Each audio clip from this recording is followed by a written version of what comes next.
Hi everyone, I am कृपा और ये मेरा पहला ब्लॉग है। थोड़ी सी नर्वस हूँ बट फिर भी मैंने सोचा कि स्टार्ट करते हैं। आप लोग सपोर्ट करना प्लीज़।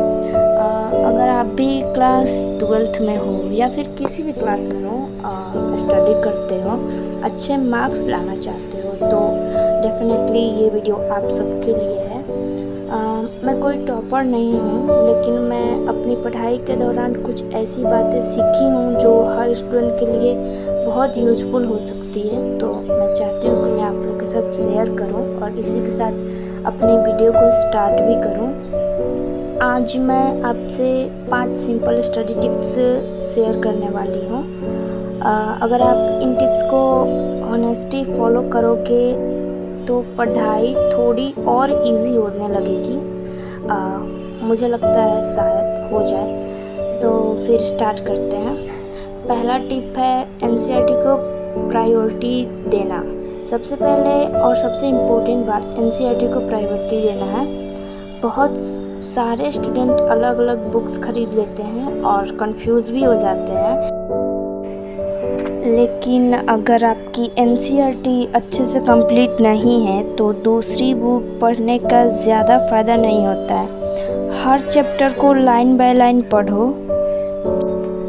जो पॉइंट इम्पोर्टेंट लगे एनसीईआरटी की चैप्टर की, उन्हें पेंसिल फिर हाइलाइटर से मार्क करो। एक चैप्टर को सिर्फ पढ़ने के लिए मत पढ़ो, उसको समझने के लिए कोशिश भी करो। बिलीव करो, एनसीईआरटी स्ट्रॉन्ग होगी तो एग्ज़ाम भी इजी लगेगा और मेरे साथ भी ऐसा हुआ है। अगर ये वीडियो अच्छे लगे तो कमेंट करना नेक्स्ट वीडियो लिख के। मैं उसमें बताऊंगी अपने कुछ ऐसी चीज़ें जो मुझे लगता है कि शायद मुझे पता होता तो मैं ये गलती नहीं करती और मेरे और भी अच्छे मार्क्स आते। सो दूसरा टिप्स है रोज़ थोड़ा पढ़ो। रोज़ थोड़ा पढ़ो, ये मेरा दूसरा टिप्स है। कई स्टूडेंट एग्ज़ाम के 1 महीने पहले ही पढ़ना शुरू कर देते हैं, फिर स्ट्रेस बढ़ जाता है और हर सब कुछ डिफ़िकल्ट लगने लगता है। इससे अच्छा है कि रोज़ 3 या 4 घंटे भी हम पढ़ लें। कितने बच्चे ऐसे सोचते हैं कि अब हम पढ़ेंगे, एक दिन में 10 घंटे पढ़ने के लिए सोच लेते हैं और फिर अगले दिन से फिर सेम वैसे ही हो जाता है। तो हाँ, ऐसा होता है, मेरे साथ भी ऐसा हुआ था। तो मैंने ना कुछ टिप्स अप्लाई किया और मैं अच्छा स्कोर किया 12th में। तो यही कहना चाहूँगी कि डेली पढ़ो, थोड़ा ही पढ़ो, लेकिन कंसिस्टेंसी के साथ पढ़ो। और याद रखो, कंसिस्टेंसी हमेशा मोटिवेशन से ज़्यादा पावरफुल होती है। तीसरा टिप्स है नोट्स बनाओ। खुद के शॉर्ट नोट्स बनाओ और बनाना सीखो। मैं ना अपने स्कूल में, मैं पहले ही बताई कि मैं टॉपर नहीं हूँ, एक एवरेज स्टूडेंट ही रही हूँ। और मैंने ना बहुत अपने जो भी टॉपर्स में गर्ल्स आती थी, मैं उनसे बोलती थी कि मुझे भी अपना नोट्स दो, मुझे देखना है कैसे बनाती हूँ। लेकिन अब मेरे को समझ आता है कि क्यों ऐसा मैंने किया।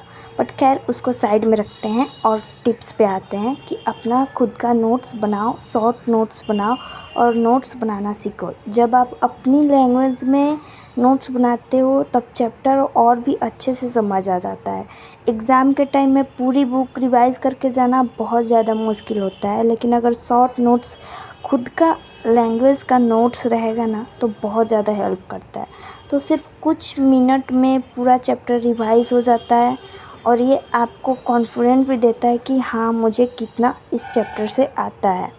इसलिए हर चैप्टर के इम्पोर्टेंट डिफिनीशन, डेट, फार्मूला या पॉइंट एक जगह लिख लो और उसी को शॉर्ट नोट समझो और अपनी लैंग्वेज में लिखो और उसी को रिवाइज़ करो। ये हैबिट फ्यूचर में भी बहुत ज़्यादा हेल्प करती है। 4 टिप्स है previous year question paper solve करना। Previous year question paper solve करना ज़रूरी है। इससे पता चलता है कि एग्ज़ाम में किस टाइप के क्वेश्चन बार बार आते हैं। ये ज़रूरी नहीं है कि तुम पूरे 10 या 15 साल के क्वेश्चन पेपर लेकर बैठ जाओ कि नहीं, मुझे टॉपर बनना है, मुझे इतना करना है। टॉपर बनने के लिए ना पूरे सालों के क्वेश्चन पेपर सॉल्व करने से ज़्यादा ज़रूरी है ये समझना कि आखिरकार इन सालों में जो टॉपिक पूछा है वो कौन कौन से टॉपिक्स हैं। इससे पता चलता है कि एग्ज़ाम में किस टाइप के क्वेश्चन बार बार आते हैं। क्वेश्चन पेपर का पैटर्न समझ में आ जाता है और जब आप प्रैक्टिस करते हो तो एग्ज़ाम हॉल में डर भी कम होता है। तुम घर पे लास्ट टाइम में एग्ज़ाम के टाइम में टाइमर लगाकर भी ये पेपर सॉल्व कर सकते हो। हालांकि घर पे भी उतना ही डर लगता है कि कैसे सॉल्व करेंगे, कैसे मेरे अगर सॉल्व करने के बाद मैं खुद चेक करूं तो कितना मार्क्स आ सकता है मेरा।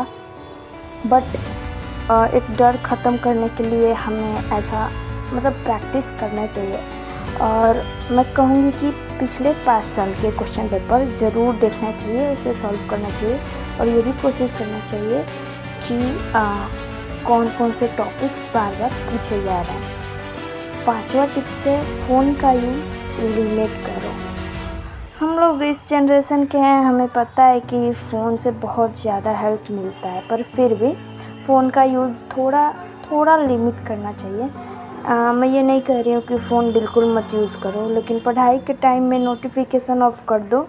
सोशल मीडिया का सिर्फ लिमिट टाइम के लिए यूज़ करो, क्योंकि सिर्फ 5 मिनट का डिस्ट्रैक्शन कब 1 घंटे में बदल जाता है पता नहीं चलता। जितना कम डिस्ट्रैक्शन होगा उतना ही ज़्यादा फोकस बढ़ेगा। और लास्ट में मैं बस इतना कहना चाहती हूँ कि हर स्टूडेंट का पढ़ने का तरीका अलग अलग होता है और इसलिए किसी और से कंपेयर करना ज़्यादा अच्छा नहीं होता। जो मेथड आपके लिए काम करे, यूज़ करे, उसी को फॉलो करो। गलतियाँ सबसे होती हैं, लेकिन वही गलतियाँ दोबारा ना करना ही असली इम्प्रूवमेंट होती है। डेली थोड़ा इम्प्रूव करते रहो और कभी भी अपने ऊपर डाउट मत करो। और अगर आपको ये वीडियो हेल्पफुल लगी हो तो वीडियो को लाइक करिएगा और कमेंट करके बताइएगा कि आपको ये वीडियो कैसा लगा है, क्योंकि ये मेरा पहला ब्लॉग है। और आप किस क्लास में पढ़ते हैं ये भी बताइएगा और चैनल को सब्सक्राइब कर दीजिएगा और सपोर्ट कीजिएगा। और जो भी आपको इस वीडियो को देखने के बाद जो भी लगा प्लीज़ कमेंट में बताइएगा। Thank you.